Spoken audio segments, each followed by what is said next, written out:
Good morning students. आज इस video में हम क्लास 5 की जो बुक है सामाजिक एवं पर्यावरण अध्ययन, उसका जो लेसन नंबर 4 है उसको रीड आउट करेंगे और उस लेसन का नाम है बुद्धिजीवी एवं उनके विचार। तो सबसे पहले हम इस पाठ की एक रूपरेखा समझेंगे कि इस पाठ में क्या क्या हमें पढ़ना है, ठीक है। उसके बाद हम लेसन को रीड आउट करेंगे। तो सबसे पहले हमें इसी शब्द पे आते हैं बुद्धिजीवी, कि बुद्धिजीवी हम किसको कहते हैं। बुद्धिजीवी एक ऐसे व्यक्ति होते हैं जो संसार को दिशा देते हैं, मतलब इस दुनिया को अपने विचारों से प्रभावित करते हैं, जिनसे उनके लोग प्रभावित होते हैं। जैसे आप कह सकते हो महात्मा गांधी, जवाहरलाल नेहरू, सुभाष चंद्र बोस, रविंद्रनाथ टैगोर, विवेकानंद जी, ये सभी ऐसे महापुरुष हुए हैं जिन्होंने समाज को एक दिशा दी है, ठीक है, जिन्होंने अपने विचार प्रकट किए जिनसे सारी दुनिया सहमत है, ठीक है। तो ऐसे व्यक्ति जो इस दुनिया को अपने विचारों से प्रभावित करते हैं, जिनके विचारों से लोग प्रभावित करते हैं, जिससे समाज को एक दिशा मिलती है, ऐसे महापुरुषों को हम बुद्धिजीवी कहते हैं। आप उसमें स्वामी विवेकानंद जी कह सकते हो, आप रविंद्रनाथ टैगोर जी कह सकते हैं। तो ऐसे बहुत से हमारे संसार में बुद्धिजीवी हुए हैं, ठीक है। तो हम उनको क्या कहते हैं, बुद्धिजीवी कहते हैं। ज़रूरी नहीं है कि हम भारत के लोगों की बात करो। अब्राहम लिंकन जो हैं वो भी एक क्या है, एक बहुत बड़े बुद्धिजीवी रहे हैं। और आपके ये नेल्सन मंडेला, ये भी एक बुद्धिजीवी हैं जिन्होंने संसार को एक नई दिशा दी है। तो ऐसे व्यक्तियों को हम क्या बोलते हैं, मैं बुद्धिजीवी और उनके विचार। तो इस लेसन में हम संसार के ऐसे कुछ एक महापुरुषों के बारे में और उनके विचारों के बारे में ही पढ़ेंगे, ठीक है। उसके बाद इस पाठ में किसके बारे में जिक्र गया, हमारे धर्म के बारे में भी इस पाठ में पढ़ाया गया है। तो मुख्यतः हम 4 धर्मों की बात करते हैं। कौन से? हिंदू, मुस्लिम, सिख, ईसाई। तो मुख्यतः 4 धर्म होते हैं, हिंदू, मुस्लिम, सिख, ईसाई। और इसमें आपको कौन कौन से दिखाए, बौद्ध धर्म, जैन धर्म और फारसी धर्म, इनको भी आपका पढ़ाया गया है थोड़ा बहुत। तो धर्म इस पाठ में हम कौन कौन से पढ़ेंगे, हिंदू, मुस्लिम, सिख, ईसाई, बौद्ध, जैन और फारसी, इन धर्मों के बारे में ही भी आपको इस लेसन में पढ़ना है। उसके बाद आपको पढ़ना है इस लेसन में समाज सुधारक, ठीक है। समाज सुधारक कौन होते हैं? समाज सुधारक वो व्यक्ति होते हैं जो समाज में जो बुराइयां फैली हैं उनके खिलाफ आवाज़ उठाते हैं, ठीक है। ऐसे व्यक्ति क्या कहलाते हैं, समाज सुधारक, जो समाज को सुधारने का प्रयास करते हैं। उदाहरण के तौर पे आपको दहेज प्रथा थी, इसके खिलाफ आवाज़ उठाइए, ठीक है। विधवा विवाह, ठीक है, और भ्रूण हत्या, ये कुछ एक ऐसे समाज की बुराइयां हैं जिनसे समाज को जागरूक करने के लिए जिन व्यक्तियों ने प्रयास किया, जिन संस्थाओं ने प्रयास किया, उनको हम क्या कह सकते हैं, आपको समाज सुधारक का नाम या उनको दर्जा प्राप्त होता है, उनको ऐसे व्यक्तियों को हम समाज सुधार का नाम कहते हैं। इनमें राजा राम मोहन राय है, आपके क्या एक जिन्होंने सती प्रथा का विरोध किया था, ठीक है। उसके बाद आपका रमाबाई रानाडे हैं। ऐसे बहुत से महापुरुष हुए हैं जिनके बारे में आपको समाज सुधार कह सकते हैं। उसके बाद हम कुछ एक हमारे जो भारतीय वैज्ञानिक है या वैज्ञानिक है उसके बारे में भी इस पाठ में पढ़ेंगे। सीवी रमन, जे.सी. बोस, होमी भाभा, ऐसे व्यक्तियों के बारे में भी इस पाठ में पढ़ेंगे। और लास्ट में इस पाठ के बारे में किसके जो महान शासक हुए, जो भारत में जिन्होंने राज्य किया, जो पुराने समय में राजा होते थे, उसके बारे में हम इस लेसन में पढ़ेंगे। तो मुख्यतः इस लेसन में किसके बारे में पढ़ेंगे, सबसे पहले जो हम हैं वो बुद्धिजीवी क्या है वो पढ़ेंगे। उसके बाद हम धर्म पढ़ेंगे, उसके बाद हम समाज सुधार पढ़ेंगे, उसके बाद हम वैज्ञानिक पढ़ेंगे, उसके बाद पढ़ेंगे हम शासक। तो इस तरह से ये लेसन जो है 4 महत्वपूर्ण बिंदुओं में आपको बांट के पढ़ाया जाएगा। तो आज अभी इस पार्ट में हम सबसे पहले कौन से पढ़ेंगे, बुद्धिजीवी मैंने आपको बता दिया। अब हम हमारे धर्म पढ़ लिया, हिंदू धर्म एक, दूसरा धर्म आता है मुस्लिम धर्म, ठीक है। तीसरा सिख धर्म, फोर्थ ईसाई धर्म, पांचवा बौद्ध धर्म, छठा जैन धर्म, और सातवां है आपका पारसी धर्म। ठीक है, आपको इनके बारे में ही पढ़ना है आपको।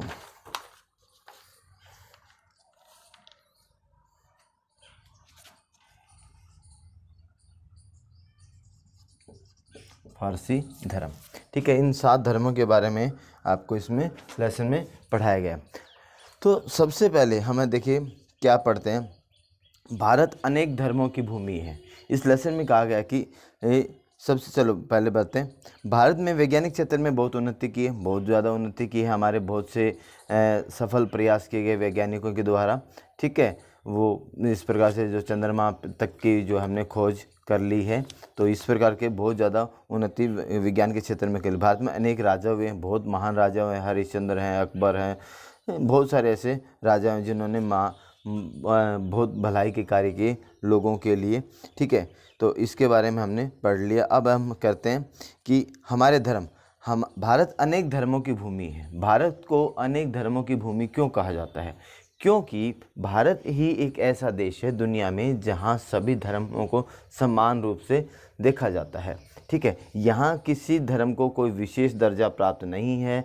हिंदू, मुस्लिम, सिख, ईसाई सभी को अपने अपने धर्म मानने को के अनुसार पूजा पाठ कर सकते हैं, जबकि दुनिया में और देशों में ऐसा नहीं। हमारा पड़ोसी देश जो पाकिस्तान है, वहाँ केवल मुस्लिम धर्म को ही मान्यता प्राप्त है। तो इसलिए भारत को अनेक धर्मों की भूमि कहा जाता है, क्योंकि यह सभी धर्मों को समान रूप, मतलब धर्मनिरपेक्ष। तो समझ में आ गया बेटा, धर्मनिरपेक्ष क्या होता है? जहाँ सभी धर्मों को समान मान्यता प्राप्त हो, ऐसे को क्या बोलते हैं? ऐसे देश को धर्मनिरपेक्ष देश बोलते हैं, धर्मनिरपेक्ष। ठीक है, भारत एक धर्मनिरपेक्ष देश है। सवाल उठेगा, भारत एक धर्मनिरपेक्ष देश क्यों है?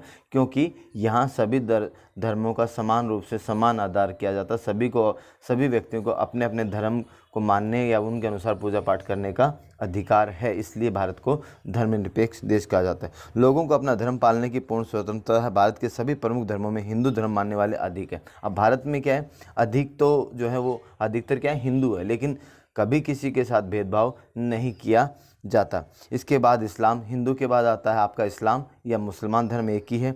ईसाई, सिख धर्म, बौद्ध धर्म, ये सभी यहाँ मानने वाले हमारे देश में पाए जाते हैं। तो अब हम पहले सबसे पढ़ेंगे हिंदू धर्म के बारे में। ठीक है,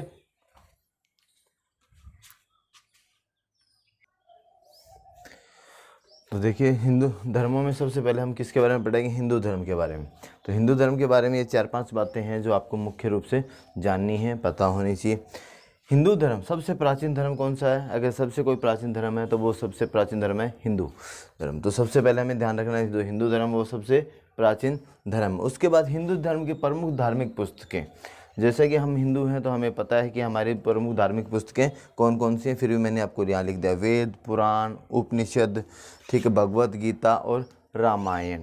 ठीक है, तो हिंदू धर्म, अगर आपसे कोई पूछ ले हिंदू धर्म की कुछ प्रमुख किताबें बताइए, पुस्तकें बताइए, तो आपको बता सकते हो कि वेद, पुराण, उपनिषद और भगवत गीता, रामायण, महाभारत, ये सभी क्या हैं? हिंदू धर्म की पवित्र किताबें हैं। ठीक है, उसके बाद हिंदू धर्म में हम ईश्वर के विभिन्न अवतारों की पूजा करते हैं। जो हिंदू धर्म है वो ईश्वर के विभिन्न अवतारों की पूजा करता है कि किसी युग में कृष्ण के रूप में आए, किसी युग में राम के युग में, किसी युग में हनुमान बन के। तो कोई हनुमान की पूजा करता है, कोई राम की, कोई कृष्ण की। तो इसका मतलब इससे ये सिद्ध होता है कि हिंदू धर्म में हम ईश्वर की, जो सर्वशक्तिमान ईश्वर है, हम उसकी पूजा करते हैं, लेकिन उसके विभिन्न अवतारों की समय समय पर भगवान ने इस धरती पर विभिन्न रूपों में क्या है अवतार लिया है, प्रकट हुए हैं, तो हम उन्हीं अवतारों की पूजा करते हैं विभिन्न अलग अलग प्रकार से। ठीक है, ये उसके बाद हिंदू धर्म के प्रसिद्ध चिंतक और सुधारक। हिंदू धर्म में प्रसिद्ध कि हरे सभी समाज में भी कुछ कमियां रहती हैं, तो उसी प्रकार धर्म में भी कुछ कमियां रही होंगी, तो उनको सुधार करने के लिए या उसके जो चिंतक करने के लिए उसमें जो प्रमुख हिंदू धर्म के जो सुधारक जिनको नाम बोलते हैं, उनमें आता है स्वामी दयानंद जी, स्वामी विवेकानंद जी और शंकराचार्य जी। तो ये हमारे कुछ एक पॉइंट्स हैं इस लेसन के हिंदू धर्म के बारे में जो आपको पता होना चाहिए। सबसे प्राचीन धर्म है। हिंदू धर्म के प्रमुख धार्मिक पुस्तकें वेद, पुराण, उपनिषद, भगवत गीता और रामायण है। ठीक है, हिंदू धर्म में हम ईश्वर के विभिन्न अवतारों की पूजा करते हैं। हिंदू धर्म के प्रसिद्ध चिंतक और सुधारकों के नाम बताइए, तो आप उसमें बता सकते हो स्वामी विवेकानंद जी हैं, दयानंद जी हैं और शंकराचार्य भट्टाचार्य जी हैं। तो ये हमने पढ़ लिया हिंदू धर्म के बारे में जानकारी। अब जो अगला जो धर्म है वो इस्लाम धर्म या मुस्लिम धर्म के बारे में पढ़ेंगे। ठीक है,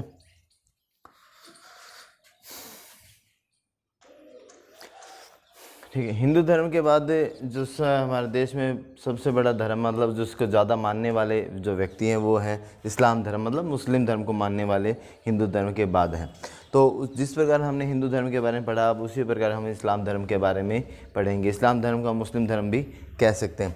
तो इस्लाम धर्म के अनुयायियों को मानने वालों को क्या बोलते हैं? मुसलमान बोलते हैं। जैसे हिंदू धर्म को मानने वालों को हम हिंदू बोलते हैं, उसी प्रकार इस्लाम या मुस्लिम धर्म को मानने वालों को अनुयायी होता है कि मानने वाले, ठीक है, उनको क्या बोलते हैं? मुसलमान बोलते हैं।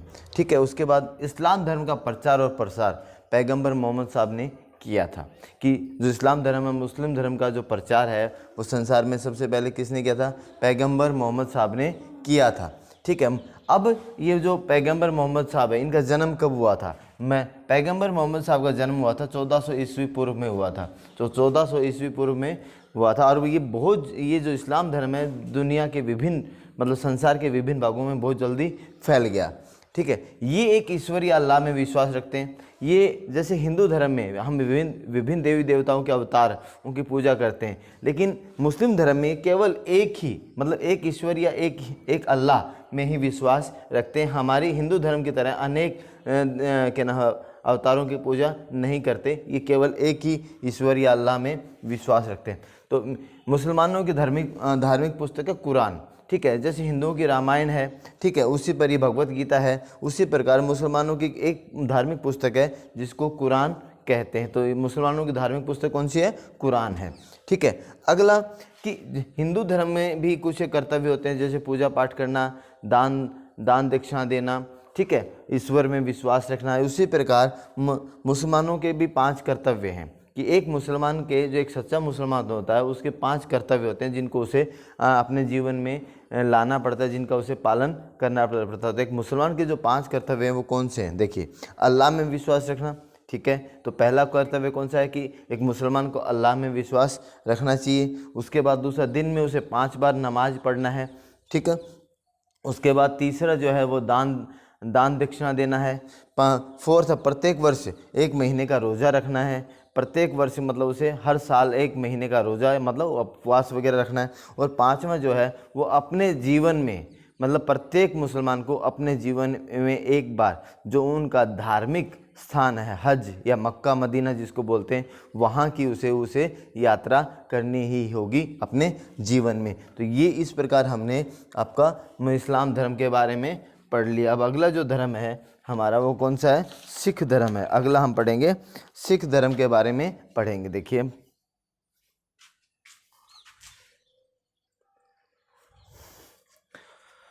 अब तक हमने हिंदू धर्म और मुस्लिम या इस्लाम धर्म को पढ़ लिया। अब जो अगला धर्म है वो है सिख धर्म। देखिए, सिख धर्म के जो संस्थापक हैं उनका नाम था गुरु नानक देव जी। तो सिख धर्म के जो संस्थापक हैं वो कौन थे? गुरु नानक देव जी।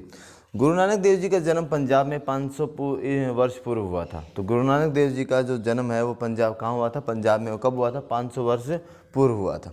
ठीक, इस समुदाय के लोग, मतलब सिख समुदाय के लोग कहाँ पूजा करते हैं? गुरुद्वारे में। जैसे हिंदू कहाँ पूजा करते हैं? मंदिर में। मुस्लिम कहाँ पूजा करते हैं? मस्जिद में। तो ठीक उसी प्रकार जो सिख समुदाय के लोग हैं वो कहाँ पूजा करते हैं? गुरुद्वारे में पूजा करते हैं। ठीक है, सिख धर्म के पवित्र ग्रंथ, हमने हिंदू धर्मों की जो भगवत गीता है या रामायण वो पढ़ ली, मुसलमानों की पढ़ ली कुरान। तो उसी प्रकार जो सिख धर्म है का उनका पवित्र ग्रंथ है गुरु ग्रंथ साहिब। कौन सा है? गुरु ग्रंथ साहिब।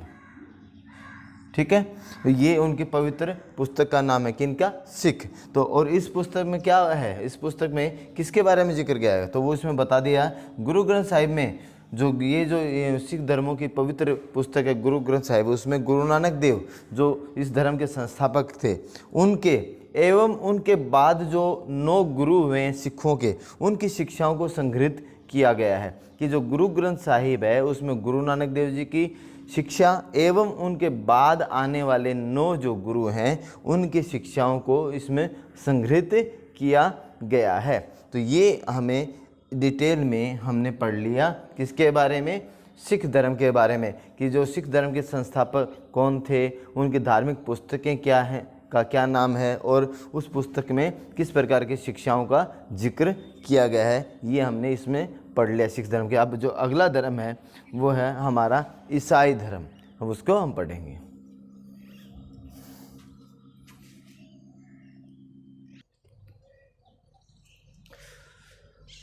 अब हम पढ़ेंगे ईसाई धर्म, मतलब ईसाई क्रिश्चियन, ठीक है, उसके बारे में। इस धर्म के जो संस्थापक हैं उनका नाम है ईसा मसीह। तो ईसाई धर्म की जो स्थापना की थी वो किसने की थी? ईसा मसीह ने की थी। ईसा मसीह मतलब उनका जन्म, ईसा मसीह का जन्म हुआ था इज़राइल, ये एक देश है, इज़राइल एक देश है, वहाँ के कोई यरूशलेम स्थान के पास बेतलम है, वहाँ पे 2000 वर्ष पूर्व ईसा मसीह का जन्म हुआ था। मतलब इज़राइल के आसपास कोई, जैसे हमारा हरियाणा में भिवानी है उसी प्रकार, भारत में भिवानी है, उसी प्रकार यहाँ इज़राइल जो देश है उसमें कोई यरूशलेम जगह है, उसके पास बेतुलम भी एक स्थान है, वहाँ पे ईसा मसीह का 2000 वर्ष पूर्व जन्म हुआ था। ईसा मसीह ने, इन्होंने क्या शिक्षा दी लोगों को? शांति, प्रेम और दया, इसकी शिक्षा दी थी। ईसा मसीह ने कौन सी शिक्षा दी थी? शांति, प्रेम और दया की शिक्षा दी थी लोगों को। ईसाई धर्म की धार्मिक पुस्तक, अब हमने संस्थापक पढ़ लिया, उनकी शिक्षाएं पढ़ ली, तो अब ईसाई धर्म की जो पुस्तक है, धार्मिक पुस्तक है, उसका नाम है बाइबल। बाइबल पुस्तक है इनकी प्रमुख पुस्तक है ईसाई धर्म की, धार्मिक पुस्तक है ईसाई धर्म की, वो है बाइबल, ठीक है। इस समुदाय के लोग, जैसे हिंदू धर्म में लोग कहाँ पूजा करते हैं? मंदिर में। मुसलमान कहाँ करते हैं? मस्जिद में। सिख कहाँ करते हैं? गुरुद्वारे में। उसी प्रकार जो क्रिश्चियन लोग हैं या ईसाई लोग हैं वो कहाँ पे पूजा करते हैं? आपके गिरजा घर में पूजा करते हैं। और इनका सबसे बड़ा त्यौहार कौन सा है? क्रिसमस का जो त्यौहार है वो सबसे बड़ा त्यौहार है ईसाइयों का। और इनके गले में इस प्रकार का एक क्रॉस का निशान होता है, ये जो है क्रॉस का निशान होता है, ये गले में पहने रहते हैं। ये निशान आपका किसका होता है? ईसाइयों का। समझ में आ गया बेटा? तो इस प्रकार यहाँ अब हमने यहाँ ईसाई धर्म के बारे में कुछ एक महत्वपूर्ण जो बातें हैं वो जान ली। अगला धर्म है जैन धर्म, उसके बारे में पढ़ते हैं।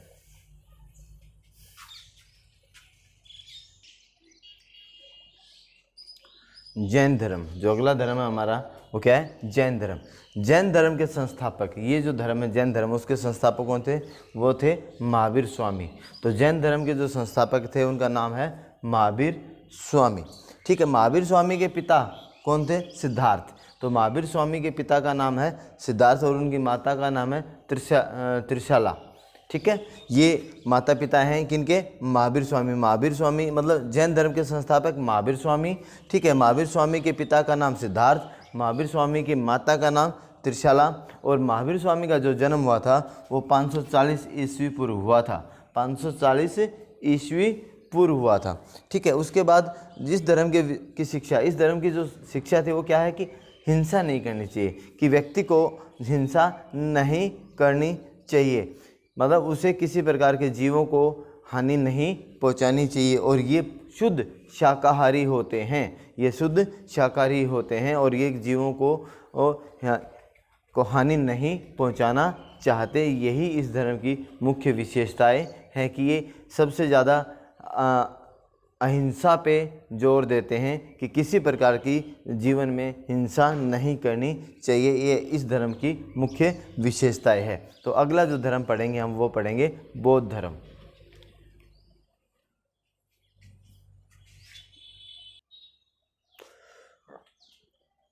जैन धर्म के बाद है हमारा है बौद्ध धर्म। तो बौद्ध धर्म के जो संस्थापक हैं वो हैं गौतम बुद्ध। तो गौतम बुद्ध ने जो है वो स्थापना की थी कौन सी धर्म की? बुद्ध धर्म की। तो गौतम बुद्ध के पिता का नाम सुयोधन और माता का नाम महामाया, ठीक है। तो गौतम बुद्ध जो है वो क्या है? बुद्ध धर्म के संस्थापक हैं। उनके माता पिता का नाम है, पिता का नाम सुयोधन और माता का नाम महामाया। किसके? गौतम बुद्ध के। गौतम बुद्ध का जन्म 563 ईस्वी पूर्व में हुआ था। गौतम बुद्ध का जन्म कब हुआ था? 563 ईस्वी में नेपाल की तराई, मतलब नेपाल में एक स्थान है कपिलवस्तु, वहाँ लुम्बिनी नामक ग्राम है, वहाँ पे इनका जन्म हुआ था। किनका? गौतम बुद्ध का। इनके बचपन का नाम सिद्धार्थ था। इनके बचपन का नाम सिद्धार्थ था। और ये कहा जाता है इन्होंने अपने बचपन में या 35 कुछ समय बाद लगा लो, या एक जो संसार की पीड़ा है उसको देख के इन्होंने अपना घर त्याग दिया था, और सत्य की खोज में या इस धर्म के प्रचार में या दुनिया के कष्टों को सहने के लिए उन्होंने देखा था कि एक रोगी को देखा था कष्ट से तड़पते, उसके बाद से इनके मन में करुणा भर गई थी संसार के कष्टों के प्रति, और इन्होंने गृह त्याग दिया था। ठीक है, तो ये इनका है गौतम बुद्ध के बारे में या बुद्ध धर्म के बारे में कुछ एक विशेष बातें हैं जो आपको इस पाठ में बताई गई हैं, ये आपको ध्यान रखनी है। अब हमारा लास्ट है फारसी धर्म या पारसी धर्म, उसको पढ़ लेते हैं।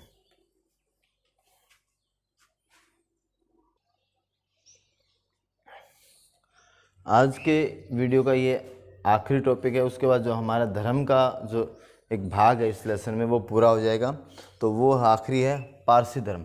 पारसी धर्म क्या है? देखिए, पारसी धर्म के लोग पारसी धर्म कौन मानते हैं? पारसी लोग जो है वो पारसी धर्म को मानते हैं। पारसी धर्म की स्थापना किसने की थी? जो ये धर्म है फारसी या पारसी, उस धर्म की स्थापना किसकी थी? पैगंबर जरतुश्त ने की थी। जरतुश्त ने पारसी धर्म की स्थापना की थी। कहाँ की थी? ईरान में। ईरान जो एक देश है उसमें 2500 वर्ष पूर्व पारसी धर्म की स्थापना की गई थी। किसके द्वारा? जरतुश्त के द्वारा जो है पारसी धर्म की स्थापना की गई थी। पारसी लोग, ये जो लोग हैं, जिस प्रकार हिंदू धर्म हिंदू में मंदिर में पूजा करते हैं, उसी प्रकार जो पारसी धर्म के लोग हैं वो कहाँ पूजा करते हैं? अग्नि मंदिर, फायर टेम्पल में पूजा करते हैं। ठीक है, और हाँ, इनकी पुस्तक जो पवित्र पुस्तक है वो क्या है? जैन अवेस्ता। जैन अवेस्ता जो पुस्तक है वो पवित्र पुस्तक है। किसकी? पारसी धर्म की पुस्तक है। इनकी शिक्षा क्या है? ये क्या कहते हैं? अच्छाई और बुराई में निरंतर संघर्ष चलता रहता है। ये क्या कहते हैं कि अच्छाई और बुराई में पूरे जीवन जो है वो संघर्ष चलता रहता है, और लास्ट में और आखिर में किसकी? अच्छाई की जीत होती है। और इसके साथ साथ इन्होंने आपस में भाईचारे के को भी बहुत ज़्यादा बढ़ावा या मान्यता दी। उनके अनुसार क्या है? प्रेम सबसे बड़ी देन है ईश्वर की इस संसार में। ठीक है, तो इस प्रकार हमने ये आज के इस वीडियो में क्या जो हमारे धर्म है, हिंदू धर्म, मुस्लिम धर्म, सिख, ईसाई, जैन, बुद्ध और पारसी, उस धर्म के बारे में पढ़ लिया। तो ये इस लेसन का एक भाग हो गया। अगले पाठ में हम पढ़ेंगे, अगले वीडियो में हम पढ़ेंगे क्या? समाज सुधारकों के बारे में पढ़ेंगे, और हमारे वैज्ञानिकों के बारे में पढ़ेंगे, और हमारे जो महान शासक हैं उनके बारे में पढ़ेंगे। ठीक है, धन्यवाद। आज के इस वीडियो में इतना ही काफ़ी है।